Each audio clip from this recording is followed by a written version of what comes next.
Saudi আরবে এক আদালত হয়েছে। আদালতে দুই ভাই ঝগড়া করছে। এক ভাই বলছে মাকে আমি রাখবো, আরেক ভাই বলছে না মাকে আমি রাখবো। দোনো ভাই ঝগড়া করছে মাকে ঘরে রাখার জন্য। এরপর এক ভাই মাকে নিয়ে চলে যাচ্ছে, আরেক ভাই মাটিতে গড়া দিতে দিতে অবস্থা খারাপ। সৌদি আরবে আদালত হয় মা বাবাকে ঘরে রাখার জন্য, আর আমাদের দেশে আদালত হয় মা বাবাকে ঘর থেকে বের করার জন্য, ঠিক কি না? যুবক, তোমাকেই বলছি, তোমার বন্ধু তোমার আপন নয়, তোমার বউ তোমার আপন নয়, তোমার শ্বশুর শাশুড়ি তোমার আপন নয়। এই পৃথিবীর বুকে আপন হলো তোমার মা এবং তোমার বাবা। করোনা আসার পরে প্রমাণ করে দিয়েছে কে আপন। এক মেয়ে তার মাকে ফোন করে বলছে, মা আমার স্বামীর করোনা হয়েছে। মা বললেন সাবধান, তার কাছে যাবি না, আমি সকালে সিএনজি পাঠিয়ে দিব, তুই টপ করে সিএনজিতে উঠে যাবি। এটার নাম দুনিয়া, এটার নাম দুনিয়া।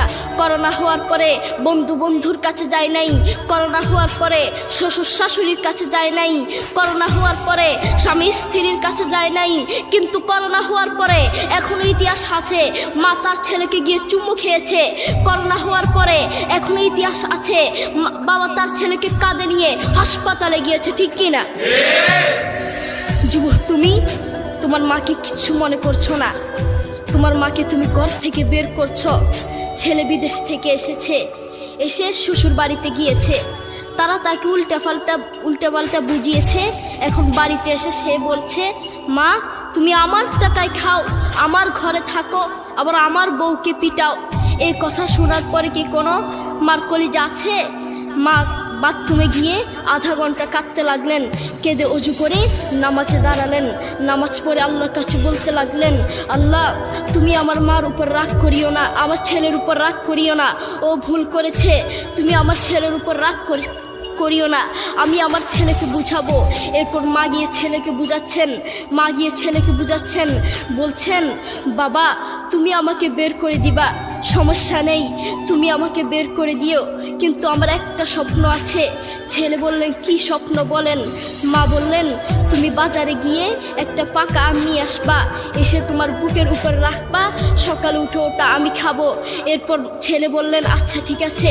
ছেলে বাজারে গিয়ে একটা পাকা আম নিয়ে আসলো, এসে বুকের উপরে রাখলো। 5 মিনিট না যেতেই সেই আম পিঠের নিচে পড়ে চ্যাপ্টা হয়ে গিয়েছে।